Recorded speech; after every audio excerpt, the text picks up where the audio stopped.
শুভ সন্ধ্যা জানাই সকলকে। আজকে বার্থডের একটা মিনি ব্লগ নিয়ে চলে এসেছি তোমাদের সামনে।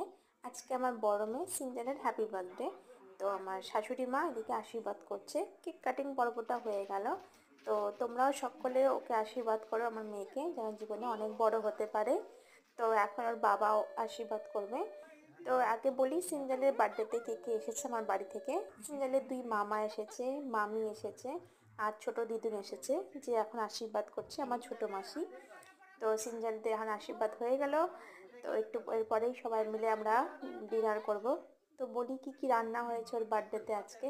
ওর ফেভারিট সব থেকে ফ্রাইড রাইস, তারপর ছোলার ডাল, তারপরে পাঁপড় ভাজা হয়েছে, তারপরে তোমার মুসুর ডাল করেছো আলাদা করে, ছোটো মাছ চচ্চড়ি, মাটন হয়েছে, আর চাটনি, পায়েস, মিষ্টি এসবই থাকছেই। তো আজকের পায়েসটা আমার বৌদি করেছে। তোমরা এর আগেও অনেক ব্লগে দেখেছো বা তোমার ভিডিওতে দেখেছো আমার বৌদিকে। ও এইসব পুরোটা ডেকোরেশন ও করেছে। আর তাছাড়া বাড়ি থেকে পায়েসটা ও করে নিয়ে এসেছে, পাটিসাপটা করেছে, তেল পিঠে। আমার মেয়ে এগুলো মিষ্টি খেতে একটু বেশি ভালোবাসে। আর ওদের জন্য গিফট হিসেবে এনেছে, ওরা অন্য কিছু চায় না আমার মেয়েরা। চকলেট পেলে সব থেকে বেশি খুশি, সব বাচ্চাই খুশি থাকে, আমার 2 মেয়েও খুব খুশি। তাই ওদের জন্য অনেক চকলেট, ক্যাডবেরি, কুকিজ, চিপস, অনেক কিছু ওদের জন্য, কেকস, এগুলো ওর মামা এনেছে বাড়ি থেকে। তো আমার আশীর্বাদ হয়ে গেল।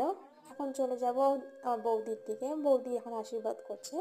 ওদের মানে খুবই ভালোবাসার একজন মানুষ ওর মামি। এদিকে আমার দাদা, ভাই, আমার হাজব্যান্ড বসে বসে ক্রিকেট ম্যাচ দেখছে। এদিকে টিভিতে ম্যাচ চলছে। এই যে চকলেট সেলিব্রেশন দিল, তাছাড়াও আদার্স অনেক চকলেট এনেছে। এদিকে ওর বড় মামা এটা আশীর্বাদ করছে।